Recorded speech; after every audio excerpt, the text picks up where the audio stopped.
Hoy vas a aprender a programar en 5 minutos. Hola, soy Fred, ingeniero de software, y hoy te voy a hablar de qué es la lógica de programación. Vamos a darle.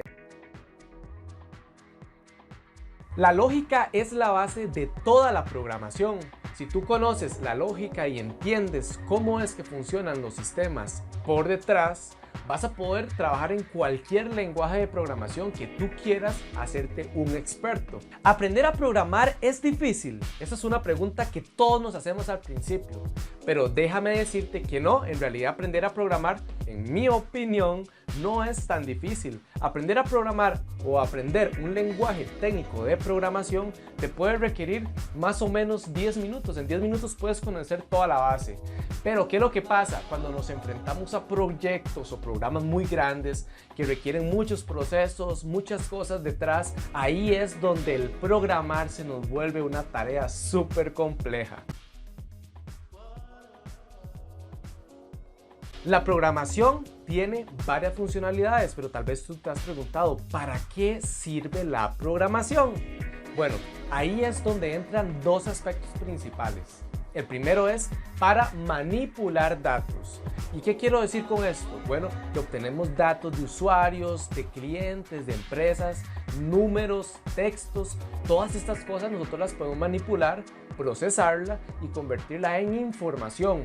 Pero ¿qué pasa? Por ejemplo, una empresa de buses quiere conocer cuántos usuarios están subiéndose al bus en una determinada ruta. Entonces, esos datos ellos los filtran a través de hardware que se comunica con software y nos llega a una máquina y nos dice, bueno, en esta ruta es demasiado rentable poner 3 buses a las 3 y a las 4 de la tarde porque a esas horas llega muchísima gente. Pero no pongas buses en la mañana porque en esta ruta casi nadie sale de ese lugar. Bueno, así es como nosotros manipulamos datos y los usamos para un beneficio común. La otra funcionalidad importante de la programación es que nos permite darle instrucciones al hardware. Bueno, el hardware son los equipos físicos, como este teclado que tengo acá, mi mouse, la pantalla. ¿Y qué hago yo con el software? Bueno, con el software le puedo decir a este teclado, encienda la luz. Con el software puedo apuntar con mi mouse sobre algún objeto específico dentro de mi computadora, dar clic y seleccionar archivos. Con el software podemos controlar una máquina como un brazo robótico con el cual se pueden hacer diferentes objetos, teléfonos, los que usan en las fábricas. Todas esas máquinas necesitan software para vivir.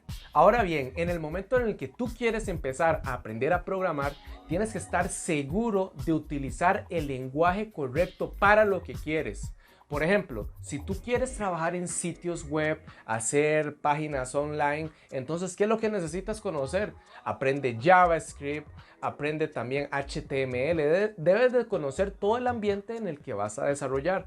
Pero si por el contrario, no sé, quieres analizar datos científicos, matemáticos, muchos números, hacer muchas funciones, conversiones, entonces puedes aprender Python. Siempre elige el lenguaje técnico específico para lo que tú quieres crear y para lo que tú quieres aprender. Conceptos principales en la programación. ¿Cómo ellos pueden ser las variables? ¿Qué son las variables? Bueno, son espacios en memoria de nuestra máquina donde se van a guardar datos. Por ejemplo, textos, números, podemos guardar, por ejemplo, nombres de personas, números de teléfono. También podemos guardar variables como son listas de nombres o listas de teléfonos, o también algún arreglo o una lista que contiene otra lista. Por ejemplo, tenemos nombres y dentro de los nombres ponemos también números de teléfono o guardamos personas completas. A esto se le llaman objetos.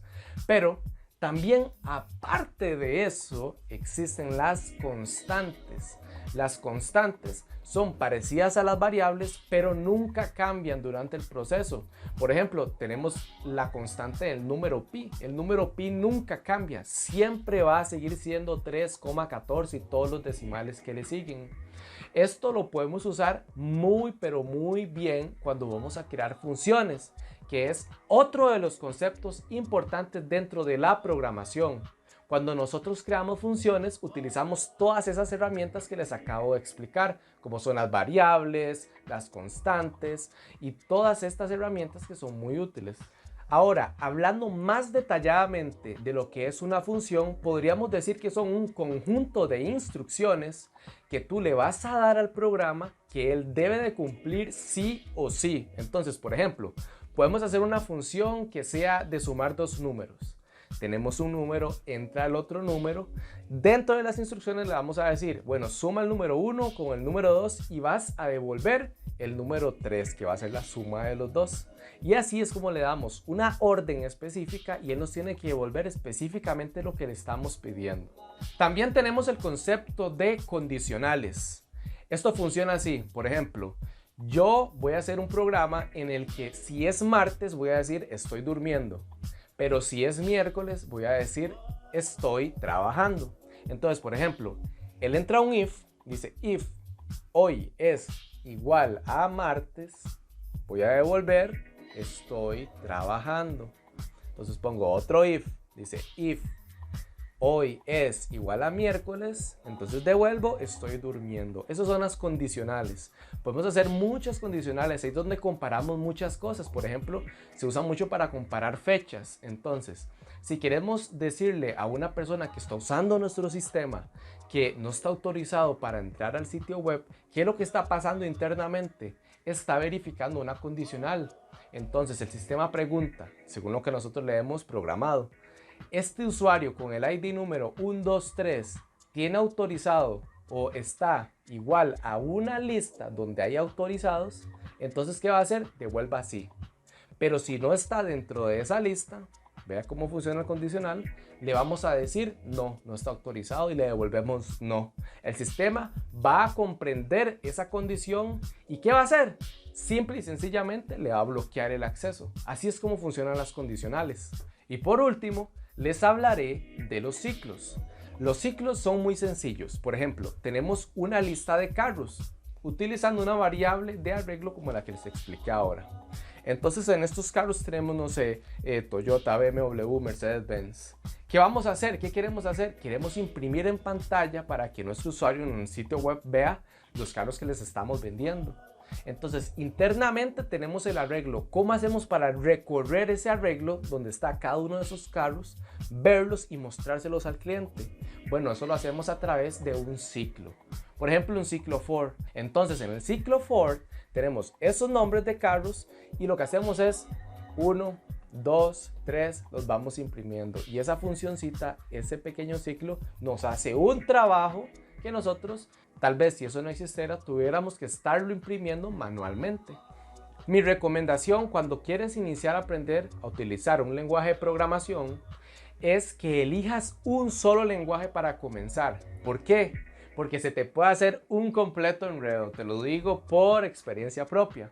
Entonces, enfócate en uno y no mezcles, porque es como aprender un idioma. Tú dices hi en inglés, hola en español y salud en francés. Los tres son lo mismo, estás saludando, estás diciendo hola, pero el texto, la forma de escribirlo es diferente y así son los lenguajes de programación. O sea, hacen tal vez lo mismo, pero se escribe diferente. Y si empiezas a tratar de aprender muchos lenguajes al mismo tiempo, se te va a hacer un enredo. Entonces, ten eso en cuenta. Por ejemplo, aquí puedes ver tres formas de hacer un hola mundo. Uno en C#, uno en JavaScript y uno en Python. Puedes ver que los tres están haciendo lo mismo, pero su forma de escribirlo es diferente. En los lenguajes podemos encontrar dos tipos, los que son tipeados y los no tipeados. Cuando tengas que utilizar los tipeados te darás cuenta que tienes que escribir muchísimo código de más. Esto porque tienes que ser muy específico cuando vas a enviarle variables a una función. Por ejemplo, en una función donde tienes que hacer suma de dos números, tú siempre vas a poner, bueno, esta va a recibir solamente dos números, int, nada más. Lo especificas y no va a pasar nada más si no envían números. Por otra parte, existen los que no son tipeados. Y por ejemplo, este puede ser el JavaScript. Es sumamente fácil de aprender a programar en JavaScript por esta particularidad. Pero pasa algo, por ejemplo, podemos hacer una variable que se llame número. Pero por más de que le pongan número, la puedes definir como tipo var. La variable tipo var en JavaScript acepta cualquier cosa. Entonces puedes poner un texto como esa variable, puedes pasarle a esa variable un número, puedes pasarle un objeto a esa variable, cualquier cosa que te imagines puedes guardar en esa variable. Pero ¿qué pasa? Cuando quieres hacer un programa más grande, el programa va a escalar, esto se hace sumamente perjudicial para el sistema. Porque vas a enviarle cualquier cosa y no vas a estar seguro de qué es lo que se está recibiendo en cada función. Para eso es que se utiliza TypeScript, que lo que hace es setear el JavaScript y hacer como que se estuviera tipeado. Y el último concepto que te enseñaré en este video es sobre las librerías. Cuando nosotros tenemos mucho código en nuestro sistema, por ejemplo, en una página web empezamos a escribir un JavaScript y llevamos miles de líneas. Esto es muy malo. ¿Por qué? Porque cuando tu sitio web crezca, cuando el proyecto que estás creando crezca, no tendrá miles de líneas, tendrá millones de líneas. Esto es sumamente perjudicial. ¿Cómo vas luego a darle mantenimiento a este sistema? ¿Cómo vas a encontrar dónde están los fallos? ¿Cómo vas a atender fallos rápidamente? No va a ser posible trabajando de esa forma. Necesitas organizar todo. Entonces, ¿cuál es el consejo? Siempre tienes que crear hojas aparte. Por ejemplo, tienes 4 funciones matemáticas: sumar, restar y dividir. Las has creado tú. Tú vas a manipular datos monetarios de una empresa. Entonces haces esas funciones y las metes en una hoja. Esa hoja la dejas aparte y no le pones nada más. Ahora, muy bien, necesitamos más funciones. Ahora necesito atender los usuarios, tomar los datos de ellos, compararlos con nuestras bases de datos, enviarlos, traerlos y todo eso. Entonces, crear usuario, actualizar usuario, modificarlos, eliminarlos. Esas funciones las dejamos en una hoja y hasta ahí, no metemos nada más. Todo lo vamos organizando. Estas hojas luego, cuando ya tenemos una pantalla y por ejemplo, en esa pantalla solamente necesito hacer cálculos. Entonces el usuario viene y pone 3,000, 4,000, 5,000 dólares, le va a enviar y el sistema va a calcular eso. Entonces se va por detrás internamente y hace la suma. Pero solamente está consumiendo la hoja que nosotros hicimos de cálculos matemáticos. No va a ir a revisar la de usuarios, no va a cargar otras que nada que ver, que no necesita. Y eso hace el sistema sumamente rápido, aparte de que podemos corregir errores mucho más rápido. A ese proceso de llamar una de esas hojas que creamos a nuestra página web se llama importar. La importación de librerías. Así como lo oyes, el concepto de librería son esas hojitas donde nosotros tenemos funciones y las llamamos, solamente las consumimos desde nuestro programa. Las funcionalidades que hay en las librerías no solamente las creamos nosotros. En línea, en internet, hay muchísimas librerías. Todos los lenguajes de programación prácticamente tienen librerías con funciones que nosotros solamente tenemos que importar, llamarlos, utilizar esas funciones y reciclarlas. Y listo, ya sabes programar. Esta es la base lógica de la programación. Muchos me han pedido este video y este era el momento de subirlo. Voy a trabajar en más videos en los que te enseño a programar en lenguajes específicos y de una manera rápida. Y como consejo, te recuerdo que si quieres aprender a programar de verdad como un crack en un lenguaje específico, empieza a estudiar, pero a la par de estudiar, empieza a practicar. A la par de practicar, tienes que trabajar en proyectos. Si no tienes para quién hacer un proyecto, invéntate uno o busca uno en internet. Siempre hay que hacer y tú vas a poder poner en práctica todo eso que has aprendido. Te recuerdo darle like a este video, suscribirte y activar la campanita para que te des cuenta cuando suba los próximos videos. Y antes de irte, dime, ¿cuál es el lenguaje de programación que de verdad quieres aprender, en el que te quieres convertir un crack? Déjamelo aquí en los comentarios. Así que dicho esto, ¡chao!